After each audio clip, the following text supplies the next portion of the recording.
Nobody in the Appalachian Mountains forgot the winter of 1936. Old railroad workers would later swear that the fog that rolled through the valley that December looked wrong. Farmers claimed their dogs barked at the empty hills for 3 nights straight. Children remembered seeing lanterns moving across the ridges long after midnight, though nobody could explain who carried them. And then, one entire town disappeared. Not slowly, not over years, overnight. When the first rescue team reached the valley, they found dinner tables still set with warm food. They found school books open on desks. They found radios humming static inside empty houses. But they did not find people. Nearly 300 men, women, and children had vanished without warning. The United States government sealed the area within 48 hours. Newspapers were told to stay away. Records disappeared. Witnesses changed their stories. And for decades, Americans argued over one terrifying question. What really happened to Black Hollow? The story began long before the town vanished. It began in coal. Like many forgotten American towns in the early 20th century, Black Hollow existed because the mountains held something valuable beneath them.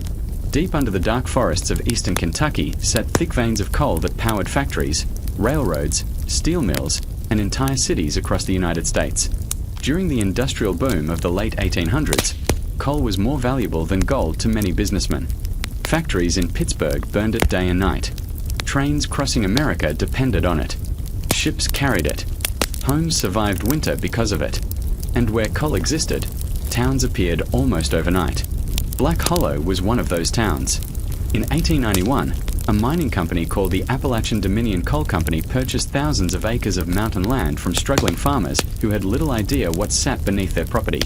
The company arrived with engineers, surveyors, rail crews, and armed guards. Within 2 years, forests were cut down, train tracks were laid through the valley, and dozens of wooden houses appeared beside the mines. At first, people believed Black Hollow represented the American dream. Immigrants arrived from Italy, Ireland, Poland, and Hungary. Poor families from Tennessee and Virginia came searching for work. African-American laborists escaping Jim Crow violence in the South also traveled north into the mountains hoping for a safer future. The town grew rapidly. By 1902, Black Hollow had a church, a schoolhouse, a doctor, a barbershop, a general store, and even a small movie theater. But beneath the hopeful image stood a brutal reality. Coal towns across America often trapped workers in systems that bordered on slavery. The mining company owned almost everything.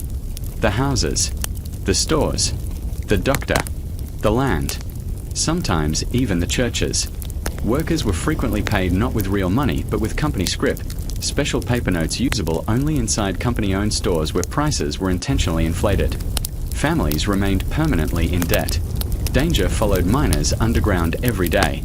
Explosions, gas leaks, tunnel collapses, black lung disease. Children as young as 12 worked beside grown men. By the early 1900s, coal mining had already become one of the deadliest professions in America. Still, people stayed, because they had nowhere else to go. One miner named Thomas Callahan arrived in Black Hollow in 1904. He was 26 years old, broad-shouldered, and recently widowed after influenza killed his wife and newborn daughter in Ohio. Friends later describe him as quiet but fiercely intelligent. Unlike many miners, Thomas could read well. He carried books in his pockets. History books, newspapers, poetry. Every evening after work, he sat outside his boarding house with coal dust still covering his face and read by lantern light. The town children adored him. Adults trusted him. Within a few years, Thomas became one of the unofficial leaders inside Black Hollow. That mattered because tensions were growing. Across America, coal miners had begun organizing unions. Workers demanded safer conditions, shorter hours, and real wages. Mining companies responded aggressively. Private detectives were hired. Union organizers disappeared. Violence became common in mining regions throughout Appalachia. Black Hollow slowly became part of that war. In 1911, a tunnel collapse killed 11 miners inside shaft number 3. The company blamed worker error. Survivors blamed the company.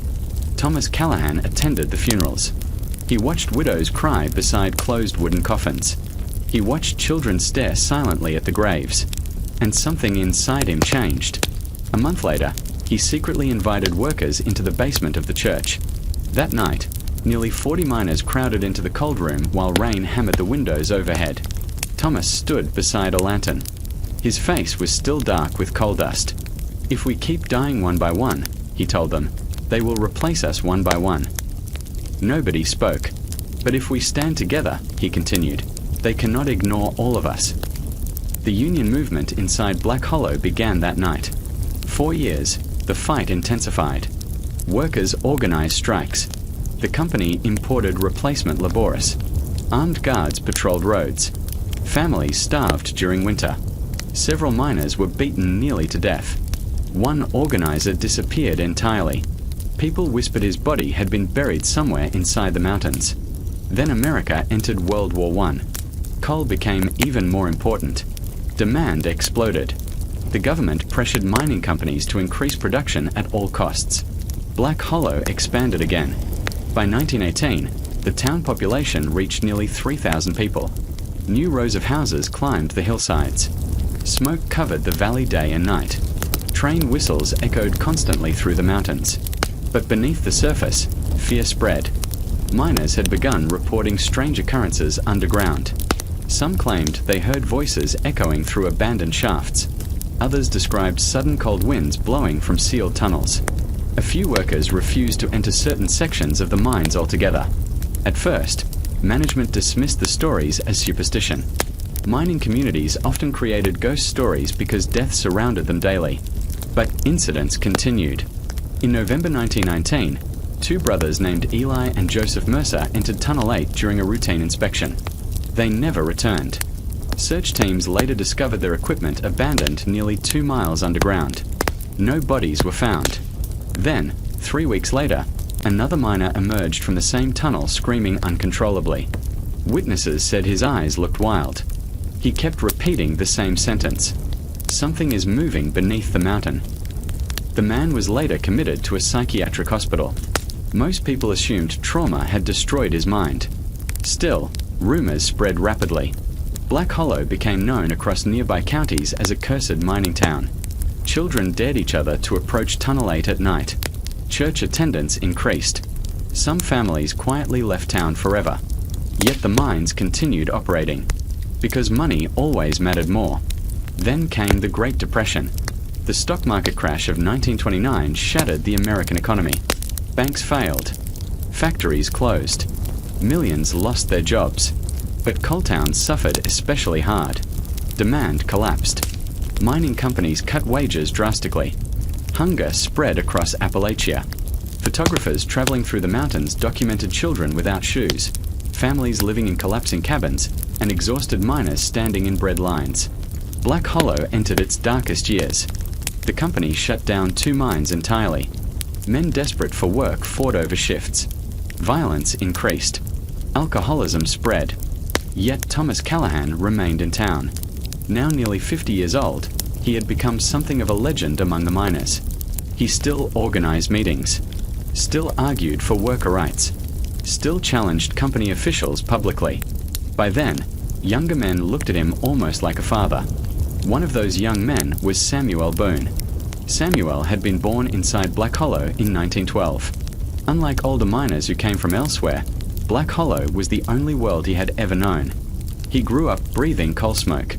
As a child, he watched funerals pass his window monthly. By age 14, he worked underground. Samuel admired Thomas deeply. Where Thomas was calm and thoughtful, Samuel burned with anger.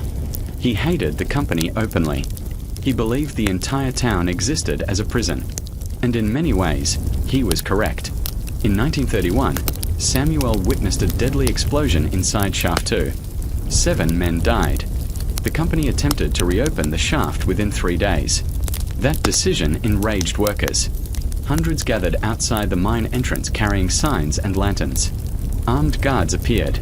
The confrontation nearly became a massacre. Thomas Callahan stepped between both sides. Witnesses later recalled the silence that fell across the valley. Thomas spoke slowly. "If blood spills here today," he warned, "this mountain will never stop drinking it." Nobody fired, but the tension never disappeared. Over the next several years, increasingly strange events plagued Black Hollow. Animals vanished from farms. Children claimed they saw lights moving deep inside the forest. Several miners reported tremors underground unlike normal cave shifts. Then, in the autumn of 1935, surveyors discovered something disturbing: a hidden tunnel. The tunnel did not appear on any company maps. It extended far beyond the active mining areas. The walls showed signs of excavation decades older than the town itself. Some sections appeared carved by hand. Others looked almost burned smooth. No one could explain who created it, or why. Company executives ordered the discovery kept secret. But secrets rarely survive in small towns. Within weeks, miners whispered constantly about the hidden tunnel. Some believed moonshiners once used it. Others suspected Civil War soldiers hid supplies there. A few older residents claimed Native American tribes had long warned settlers to avoid that mountain entirely. Thomas Callahan demanded to inspect the tunnel personally. Management refused. That refusal only deepened suspicion. Then workers assigned near the tunnel began disappearing. Not many. One at a time. A foreman vanished during a night shift. 2 engineers failed to return from a survey. A mule handler disappeared between tunnels less than 200 yards apart. Search teams found nothing. No blood. No bodies. No signs of collapse. Nothing. Fear consumed Black Hollow. Some families packed their belongings and fled immediately. Churches remained crowded late into the night. Store owners nailed crosses above their doors. But the company refused to close the mines. Coal production continued. Money still mattered more than human life. On December 11, 1936, snow began falling across eastern Kentucky. The storm intensified rapidly. Roads became nearly impassable. Telephone lines failed throughout several counties. Most residents of Black Hollow stayed indoors. Witnesses from neighboring towns later reported seeing unusual lights glowing in the mountains that night. Some described a strange humming sound echoing through the valley. Others claimed the ground shook shortly after midnight. But because of the storm, no one investigated. The next morning, the snow finally stopped. A railroad engineer named Walter Pierce arrived near Black Hollow shortly after sunrise. His train carried coal equipment from Lexington. As the locomotive rounded the mountain curve approaching town, Walter immediately sensed something wrong. No smoke rose from the chimneys. No workers walked near the tracks. No children played outside. The town looked frozen. Empty. Walter stopped the train. He climbed down slowly into the snow. The silence disturbed him most. Coal towns were never silent. Even in winter, people moved constantly. Machines operated. Dogs barked. Voices echoed. But Black Hollow stood completely still. Walter approached the first house. The front door hung open. Inside, a breakfast table remained set for 4 people. Coffee still sat inside cups. A fire continued burning weakly in the stove. But nobody was there. Walter checked another house. Then another. Everywhere he found signs people had vanished suddenly. Beds remained warm. Laundry sat unfinished. Children's toys covered floors. In one home, he discovered a radio still playing music beside an empty rocking chair. Panic seized him. Walter sprinted back toward the train and sent emergency telegraphs immediately. By afternoon, county deputies and state officials reached Black Hollow. What they discovered became one of the strangest scenes in American history.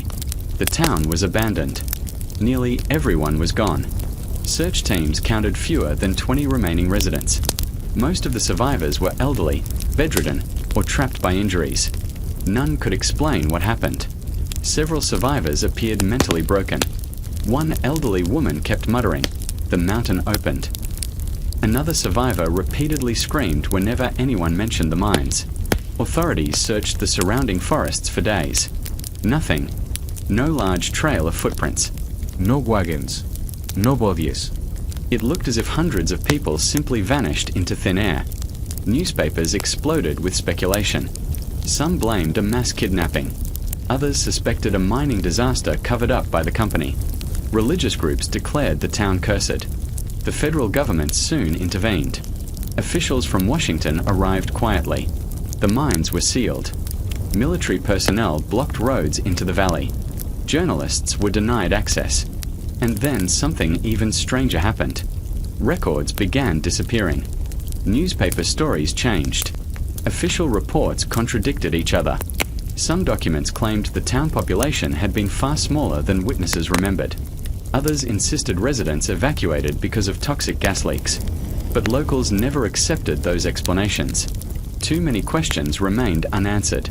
Where were the bodies? Why were meals still warm? Why seal the valley so quickly? And why did government agents remove entire truckloads of material from the mines during the following weeks? Thomas Callahan was among the missing. So was Samuel Boone. Neither man was ever seen again. Over time, Black Hollow became legend.